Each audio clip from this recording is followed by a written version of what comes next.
성도 여러분 반갑습니다. 한 주간이 또 지나가고 이제 하나님 앞에 예배할 주일을 준비하는 토요일입니다. 하나님의 은혜 가운데 지난 한 주간 평안한 삶 누리셨습니까? 평안한 삶을 누리는 것도 중요합니다마는 하나님 앞에 드려질 예물을 준비하는 것 더 중요합니다. 우리의 삶의 모든 시간들, 삶의 열매가 하나님 앞에 드려지는 예물입니다.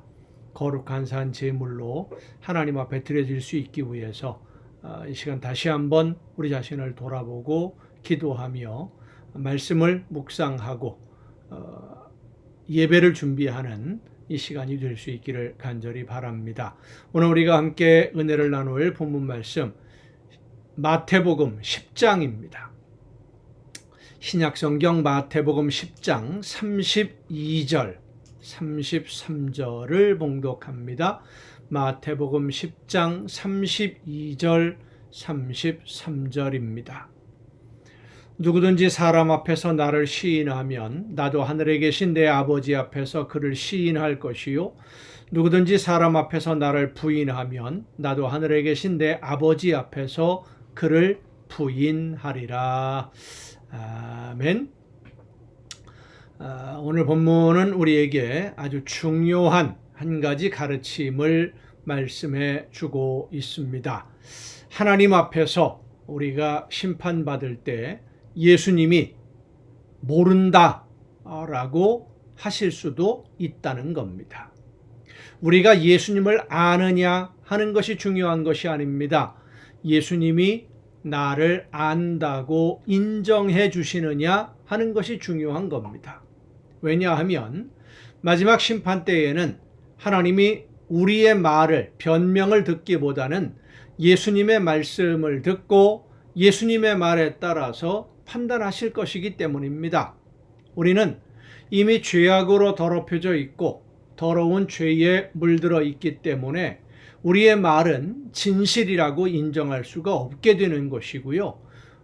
결국은 누군가가 우리를 대신해서, 나를 대신해서 하나님 앞에 내 모든 삶에 대해서 말씀해 주시는 분이 있어야 되는데 그때 우리를 대신해서 하나님께 간구하시는 분이 바로 예수님이시라고 하는 겁니다. 이러이러한 잘못이 있는 사람, 이런 죄를 범한 사람이다 라고 이야기할 때 그렇습니다. 그런데 내가 이 사람을 대신해서 목숨을 버렸습니다 라고 나를 변호해 주실 분이 바로 예수님이십니다. 그런데 그때에 예수님이 나는 저 사람 모릅니다 라고 한다면 어떻게 되겠습니까? 왜 예수님이 우리를 모른다고 할 수도 있다고 말씀하시느냐? 오늘 본문에 그 이유를 간단하게 설명을 합니다. 너희가 사람들 앞에서 나를 모른다고 부인하면 나도 아버지 앞에서 너희를 모른다고 부인할 것이다. 사람들 앞에서 모른다고 부인하면 무슨 뜻입니까? 일상생활 속에서 예수님을 믿는 사람으로 행동하고 예수님을 믿는 사람답게 살지 않으면 예수님도 모르는 척 하시겠다는 겁니다. 말로만 하는 생활이 아닙니다. 말로만 신앙생활하는 것이 아니라는 것이지요. 실제 생활에서 실천하는 것이 중요한 문제입니다. 하나님의 말씀을 듣고 예수님의 말씀을 듣고 하나님이 원하시는 뜻대로 실천하고 순종하는 것, 그런데 세상을 살다 보면 손해볼 것 같거든요. 힘들 것 같거든요. 그러니까 모르는 척, 하나님의 말씀을 못 들은 척, 예수님을 믿지 않는 사람인 척 하면서 살아갈 때가 있는데 그것이 바로 예수님을 모른다고 부인하는 것으로 예수님이 말씀하시는 겁니다. 입으로만 믿는다면 아주 쉬운 일입니다. 하지만 매일매일의 삶 속에서 예수님을 믿는 사람으로, 예수님을 닮아가는 사람으로 예수님처럼 모든 것을 하나님의 뜻을 따라 실천하고 있느냐? 이것은 쉽지 않은 일이지요. 예수님이 오늘 우리에게 요구하시는 삶은 입으로만, 말로만 주일에 예배에 참석하는 것으로만 예수 믿는 사람이라고 말씀하시는 것이 아닙니다. 일상생활 속에서 어떤 마음 자세를 가지고 어떤 생각을 가지고 어떻게 살고 있느냐, 믿는 사람답게. 여러분은 예수님이 나는 이 사람 압니다, 내가 이 사람을 대신해서 목숨을 버렸습니다 라고 말씀해 주실 정도로 그렇게 열심히 하나님의 말씀을 듣고 그 말씀을 따라 순종하고 계십니까? 그렇지 못했다고 한다면 이제부터라도, 지금부터라도 하나님의 말씀을 듣고 그 말씀대로 따라 순종하기 위해서 최선을 다하시기를 바랍니다. 우리가 하나님의 말씀을 듣고 그 말씀대로 순종하려고 결심하고 내가 아는 대로 할 수 있는 한 최선을 다해서 노력하면 성령께서 우리에게 말씀해 주시고요. 그리고 그 말씀대로 순종할 수 있도록 능력으로 함께해 주심을 믿으시길 바랍니다. 우리의 신앙생활 내 힘과 내 의지로 하는 것이 아닙니다. 하나님의 은혜로 하는 것입니다. 성령이 함께해 주실 줄 믿고 말씀을 따라 믿음으로 온전히 순종함으로 마지막 심판의 날 주님께서 나는 이 사람을 잘 압니다, 하나님의 말씀을 듣고 사느라 정말 최선을 다한 사람입니다 라고 하나님 앞에서 대신 말씀해 주시는 그 은혜를 누리는 여러분 모두가 될 수 있기를 간절히 바랍니다. 기도하시겠습니다.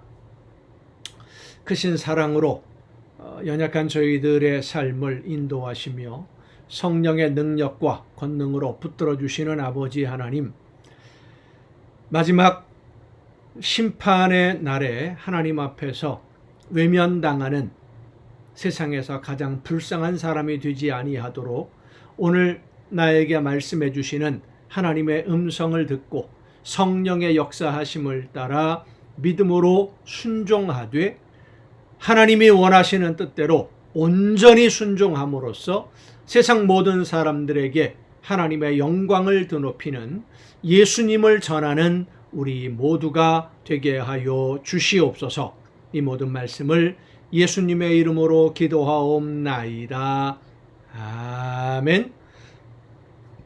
오늘 우리가 함께 통독할 하나님의 말씀 신명기 19장부터 함께 통독하시겠습니다. 하나님의 말씀을 전하는 선지자들을 귀하게 여겨야 되는 까닭, 그것은 하나님이 원하시는 뜻이 무엇인지를 백성들에게 전해주는 사람들이기 때문입니다.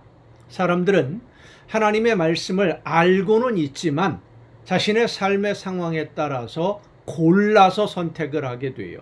온전히 전부 다 순종하기보다는 내가 지키기 어려운 말씀들은 기억에서 사라져버리게 만들고 잊어버려야 마음이 편하거든요. 그런 독특한 사고 구조를 사람들이 가지고 있습니다. 또 시대적인 상황이 변함에 따라서 원칙은 변하지 않습니다만은 구체적인 적용 방법은 달라지기 때문에 하나님은 선지자들을 보내셔서 말씀을 전하고 가르치십니다. 그래서 하나님의 말씀을 전하는 선지자들을 정말로 귀하게 여겨야 되는 것입니다. 그런 여러 가지 상황들, 힘들고 어떻게 적용해야 될까 하는 어려운 문제들을 하나님의 성령의 역사하심을 통해 우리에게 가르쳐 주시기 위해서 보낸 하나님의 일꾼들을 귀하게 여기고 그들을 존중하며 그 말씀을 하나님의 음성으로 듣되 성령의 역사하심 속에서 들어야 됩니다.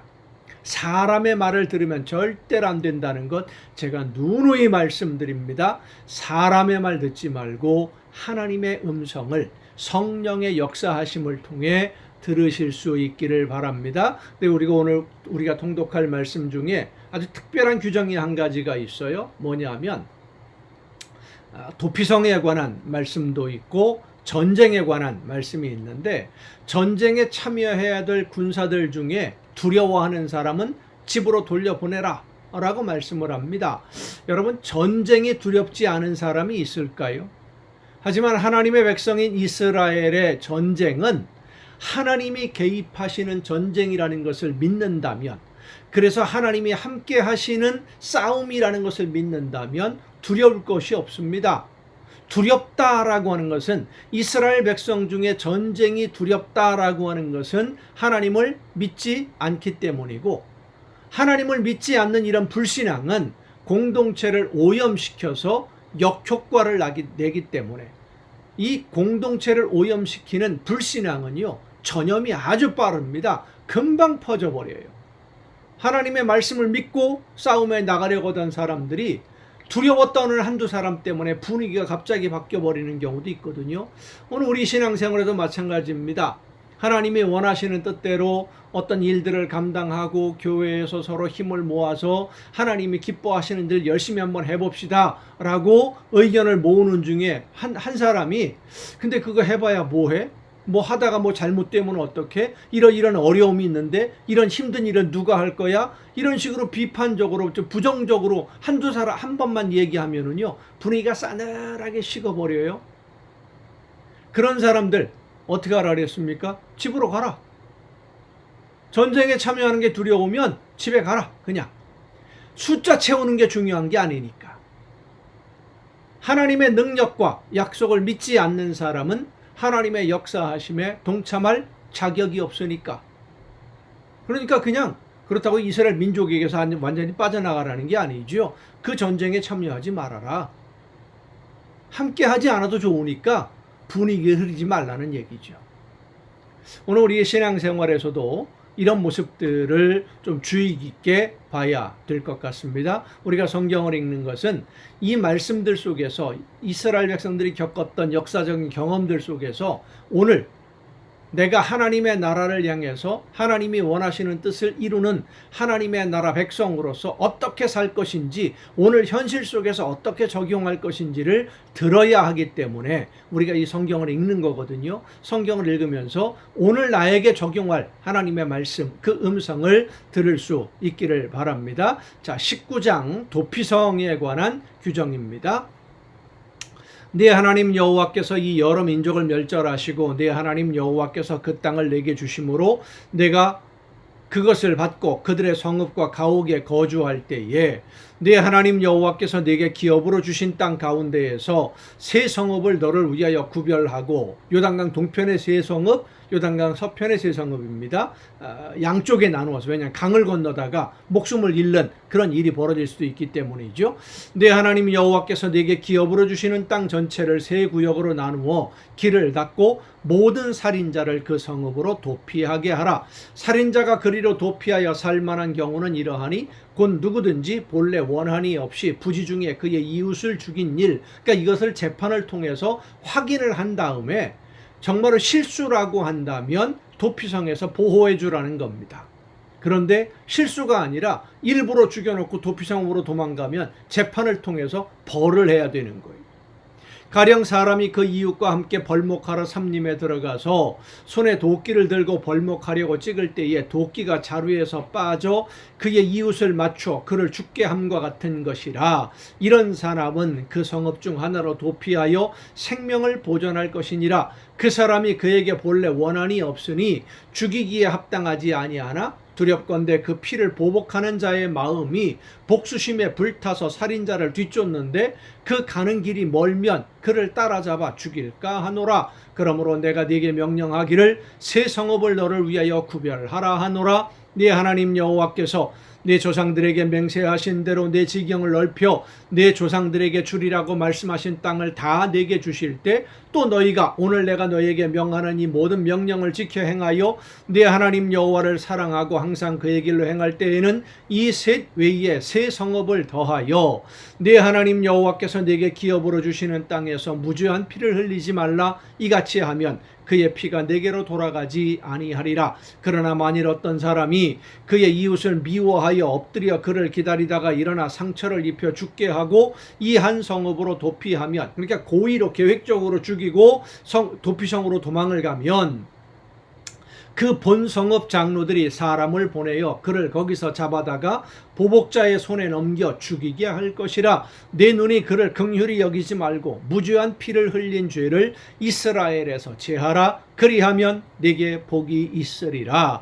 네 하나님 여호와께서 네게 주어 차지하게 하시는 땅 곧 네 소유가 된 기업의 땅에서 조상이 정한 네 이웃의 경계표를 옮기지 말지니라. 제비 뽑아서 땅을 나누어 주었는데 희년이 되면 원주인에게 다 돌아가지 않습니까? 땅을 팔았다고 하더라도 그 경계를 함부로 옮기지 말라는 겁니다. 돈이 있거나 권력이 있다고 그래서 하나님의 소유니까. 사람의 모든 악에 관하여 모든 죄에 관하여는 한 증인으로만 정할 것이 아니요 두 증인의 입으로나 또는 세 증인의 입으로 그 사건을 확정할 것이며, 만일 위증하는 자가 있어 어떤 사람이 악을 행하였다고 말하면 그 논쟁하는 쌍방이 같이 하나님 앞에 나아가 그 당시에 제사장과 재판장 앞에 설 것이요 재판장은 자세히 조사하여 그 증인이 거짓 증거하여 그 형제를 거짓으로 모함한 것이 판명되면 그가 그의 형제에게 행하려고 꾀한 그대로 그에게 행하여 너희 중에서 악을 제하라.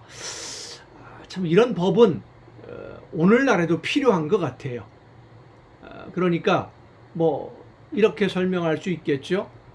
두 기업이 있는데 한 기업에서 발명한 것을 다른 사람이 몰래 도둑질을 해서 사용하게 되면 이 도둑질을 해서 사용한 사람이 얻은 모든 이익을 원래 기업에게 돌려주게, 징벌적 손해배상제라고 보통 이야기를 합니다. 자본주의 사회에서도 이런 법은 필요한 것 같습니다. 그래서 뭐 한 예를 든다면 미국이 자본주의 사회인데요. 미국에서는 이런 징벌적 손해배상 제도가 그래도 어느 정도는 인정이 됩니다. 근데 우리나라는 아직 멀었죠. 어림도 없죠. 돈 많고 권력 있는 사람들은 다 빠져나가니까. 그리하면 그 남은 자들이 듣고 두려워하여 다시는 그런 악을 너희 중에서 행하지 아니하리라. 이런 그런 판결들이 한두 번만 나오면은 다른 사람 거 몰래 도둑질에다가 사용할 엄두를 내겠습니까? 수십 배를 물어주는데. 네 눈이 긍휼히 여기지 말라. 생명에는 생명으로, 눈에는 눈으로, 이에는 이로, 손에는 손으로, 팔에는 발로이니라. 동태복수법이라고 하는 법이 여기서 만들어진 겁니다. 20장입니다. 내가 나가서 적군과 싸우려 할 때에 말과 병거와 백성이 너보다 많음을 볼지라도, 그러니까 적이 훨씬 많더라도 그들을 두려워하지 말라. 애굽 땅에서 너를 인도하여 내신 네 하나님 여호와께서 너와 함께 하시느니라. 너희가 싸울 곳에 가까이 가면 제사장은 백성에게 나아가서 고하여 그들에게 말하여 이르기를, 이스라엘아 들으라. 너희가 오늘 너희의 대적과 싸우려고 나왔으니 마음에 겁내지 말며 두려워하지 말며 떨지 말며 그들로 말미암아 놀라지 말라. 너희 하나님 여호와는 너희와 함께 행하시며 너희를 위하여 너희 적군과 싸우시고 구원하실 것이라 할 것이며, 책임자들은 백성에게 말하여 이르기를, 새 집을 건축하고 낙성식을 행하지 못한 자가 있느냐? 그는 집으로 돌아갈지니 전사하면 타인이 낙성식을 행할까 하노라. 포도원을 만들고 그 과실을 먹지 못한 자가 있느냐? 그는 집으로 돌아갈지니 전사하면 타인이 그 과실을 먹을까 하노라. 여자와 약혼하고 그와 결혼하지 못한 자가 있느냐? 그는 집으로 돌아갈지니 전사하면 타인이 그를 데려갈까 하노라 하고. 무슨 얘기입니까? 전쟁에 나가면 죽을 수도 있다는 거예요. 하나님이 함께 하신다고 하더라도 죽을 수도 있다. 그런데 두려워하지 말랍니다. 죽는 것을 두려워하지 말아라. 책임자들은 또 백성에게 말하여 이르기를, 두려워서 마음이 허약한 자가 있느냐? 그는 집으로 돌아갈지니 그의 형제들의 마음도 그의 마음과 같이 낙심될까 하노라 하고. 기드온이라는 사람이 미디안과 전쟁을 할 때 이런 경우가 있었죠. 이스라엘 백성들을 불러 모았을 때 32,000명이 모였습니다. 두려운 사람 가라 그러니까 22,000명이 가버렸어요. 10,000명만 남고 3분의 2가 가버린 거죠. 백성에게 이르기를 마친 후에 군대의 지휘관들을 세워 무리를 거느리게 할지니라. 네가 어떤 성읍으로 나아가서 치려할 때에는 그 성읍에 먼저 화평을 선언하라.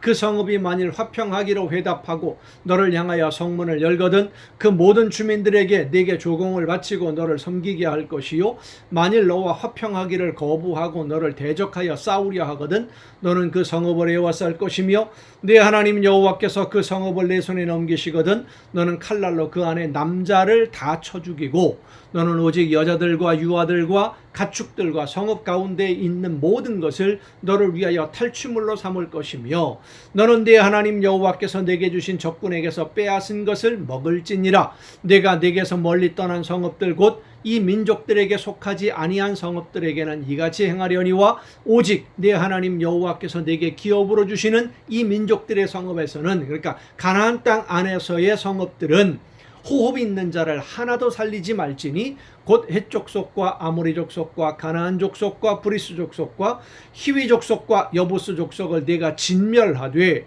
네 하나님 여호와께서 내게 명령하신 대로 하라. 이는 그들이 그 신들에게 행하는 모든 가증한 일을 너희에게 가르쳐 본받게 하여 너희가 너희의 하나님 여호와께 범죄하게 할까 함이니라. 이 일이 실제로 벌어지죠. 얼마 가지 않아서 너희가 어떤 성읍을 오랫동안 에워싸고 그 성읍을 쳐서 점령하려 할 때에도 도끼를 둘러 그곳에 나무를 찍어내지 말라. 이는 너희가 먹을 것이 될 것이미니 찍지 말라. 들의 수목이 사람이냐? 너희가 어찌 그것을 에워싸겠느냐? 다만 과목이 아닌 수목은 찍어내요 너희와 싸우는 그 성읍을 치는 기구를 만들어 그 성읍을 함락시킬 때까지 쓸지니라.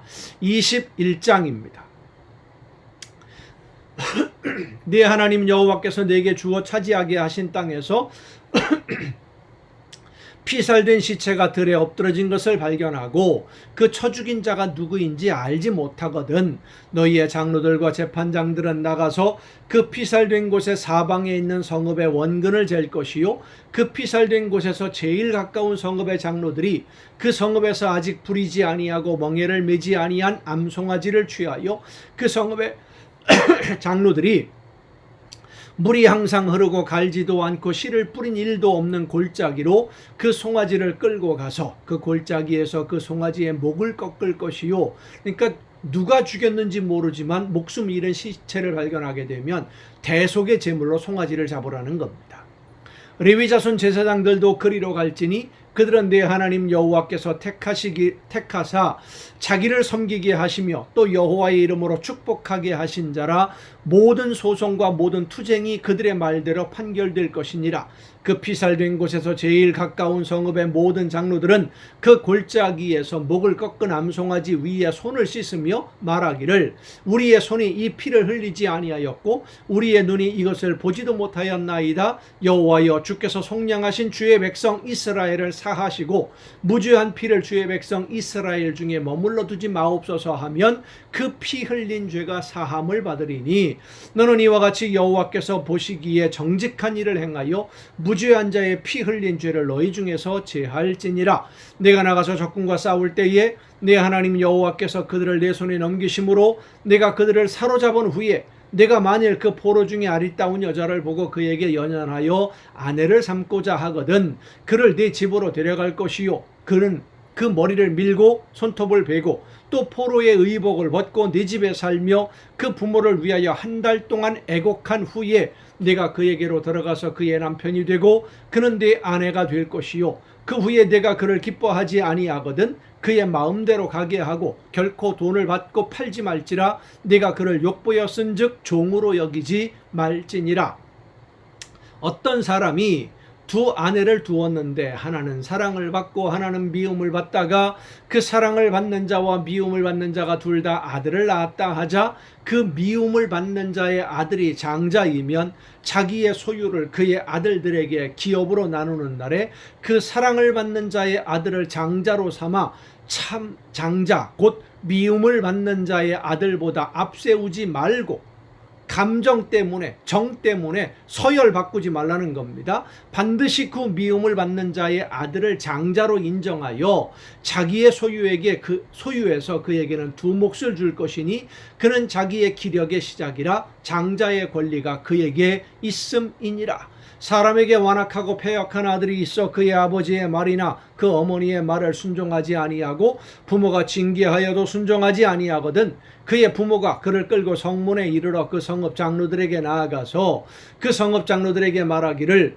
우리의 이 자식은 완악하고 패역하여 우리 말을 듣지 아니하고 방탕하며 술에 잠긴 자라 하면 그 성읍의 모든 사람들이 그를 돌로 쳐 죽일지니 이같이 내가 너희 중에서 악을 제하라 그리하면 온 이스라엘이 듣고 두려워하리라. 항상 그렇게 죽이라는 게 아니죠. 본보기로. 그래야만 온 백성들이 그것을 보고 두려움을 가지고 하나님의 말씀을 따라 섬길 테니까. 사람이 만일 죽을 죄를 범함으로 네가 그를 죽여 나무 위에 달거든 그 시체를 나무 위에 밤새도록 두지 말고 그날에 장사하여 네 하나님 여호와께서 네게 기업으로 주시는 땅을 더럽히지 말라. 나무에 달린 자는 하나님께 저주를 받았음이니라. 나무에 달린 자는 하나님께 저주를 받았다라고 하는 이 말씀 때문에 예수님을 나무에 매달아서 나무에 매달아서 죽이려고 제사장들, 서기관들, 바리새인들이 빌라도를 찾아가서 그렇게 강요를 했던 겁니다. 반역죄로 처벌해달라. 반란죄가 바로 십자가형을 벌하게 되어 있거든요. 22장입니다. 네 형제의 소나 양이 길 잃은 것을 보거든 못 본 채 하지 말고 너는 반드시 그것을 끌어다가 네 형제에게 돌릴 것이요 미워하는 사람이라 하더라도 절대 그렇게 못 본 척, 손해를 못 본 척 하지 말아라 라는 겁니다. 네 형제가 네게서 멀거나 또는 네가 그를 알지 못하거든 그 짐승을 네 집으로 끌고 가서 네 형제가 찾기까지 네게 두었다가 그에게 돌려줄지니 낙이라도 그리하고 의복이라도 그리하고 형제가 잃어버린 어떤 것이든지 네가 얻거든 다 그리하고 못 본 채 하지 말 것이며 네 형제의 낙이나 소가 길에 넘어진 것을 보거든 못 본 채 하지 말고 너는 반드시 형제를 도와 그것들을 일으킬지니라. 여자는 남자의 의복을 입지 말 것이요 남자는 여자의 의복을 입지 말 것이라. 이같이 하는 자는 네 하나님 여호와께 가증한 자이니라. 길을 가다가 나무에나 땅에 있는 새의 보금자리에 새 새끼나 알이 있고 어미 새가 그의 새끼나 알을 품는 것을 보거든 그 어미 새와 새끼를 아울러 취하지 말고 어미는 반드시 놓아줄 것이요 새끼는 취하여도 되나니 그리하면 내가 복을 누리고 장수하리라. 내가 새 집을 지을 때에 지붕에 난간을 만들어 사람이 떨어지지 않게 하라. 그 피가 내 집에 돌아갈까 하노라. 네 포도원에 두 종자를 섞어 뿌리지 말라. 그리하면 내가 뿌린 씨의 열매와 포도원의 소산을 다 빼앗길까 하노라. 너는 소와 나귀를 결의하여 갈지 말며 양털과 배실로 섞어 짠 것을 입지 말지니라. 너희는 너희가 입는 겉옷에 내 귀에 술을 만들지니라. 누구든지 아내를 맞이하여 그에게 들어간 후에 그를 미워하여 비방거리를 만들어 그에게 누명을 씌워 이르되 내가 이 여자를 맞이하였더니 그와 동침할 때에 그가 처녀임을 보지 못하였노라 하면 그 처녀의 부모가 그 처녀의 처녀인 표를 얻어가지고 그 성문 장로들에게 가서 처녀의 아버지가 장로들에게 말하기를 내 딸을 이 사람에게 아내로 주었더니 그가 미워하여 비방거리를 만들어 말하기를 내가 네 딸에게서 처녀임을 보지 못하였노라 하나 보라 내 딸의 처녀의 표적이 이것이라 하고 그 부모가 그 자리옷을 그 성읍 장로들 앞에 펼 것이요 그 성읍 장로들은 그 사람을 잡아 때리고 이스라엘 처녀에게 누명을 씌움으로 말미암아 그에게서 은 100세겔을 벌금으로 받아 여자의 아버지에게 주고 그 여자는 그 남자가 평생에 버릴 수 없는 아내가 되게 하려니와 그 일이 참되어 그 처녀에게 처녀의 표적이 없거든 그 처녀를 그의 아버지 집 문에서 끌어내고 그 성읍 사람들이 그를 돌로 쳐 죽일지니 이는 그가 그의 아버지 집에서 창기의 행동을 하여 이스라엘 중에서 악을 행하였음이라. 너는 이와 같이 하여 너희 가운데서 악을 제할지니라. 어떤 남자가 유부녀와 동침한 것이 드러나거든 그 동침한 남자와 여자를 둘 다 죽여 이스라엘 중에 악을 제할지니라. 처녀인 여자가 남자와 약혼한 후에 어떤 남자가 그 성읍 중에서 만나 동침하면 너희는 그들을 둘 다 성읍 문으로 끌어내고 그들을 돌로 쳐 죽일 것이니 그 처녀는 성 안에 있으면서도 소리 지르지 아니하였으며 그 남자는 그 이웃의 아내를 욕보였음이라. 너는 이같이 하여 너희 가운데에서 악을 제할지니라. 만일 남자가 어떤 약혼한 처녀를 들에서 만나서 강간하였으면 그 강간한 남자만 죽일 것이요 처녀에게는 아무것도 행하지 말 것은 처녀에게는 죽일 죄가 없음이라. 이 일은 사람이 일어나 그 이웃을 쳐 죽인 것과 같은 것이라. 남자가 처녀를 들에서 만난 까닭에 그 약혼한 처녀가 소리질러도 구원할 자가 없었음이니라. 만일 남자가 약혼하지 아니한 처녀를 만나 그를 붙들고 동침하는 중에 그 두 사람이 발견되면 그 동침한 남자는 그 처녀의 아버지에게 은 50세겔을 주고 그 처녀를 아내로 삼을 것이라. 그가 그 처녀를 욕보였은즉 평생에 그를 버리지 못하리라. 사람이 그의 아버지 아내를 취하여 아버지의 하체를 드러내지 말지니라. 아멘. 마지막 순간의 영상이 또 중단이 되었습니다. 여러분 오늘도 수고 많으셨습니다. 내일 또 정한 이 시간에 이 가정 예배를 통해서 여러분 모두 함께 만날 수 있기를 바랍니다. 내일 뵙겠습니다.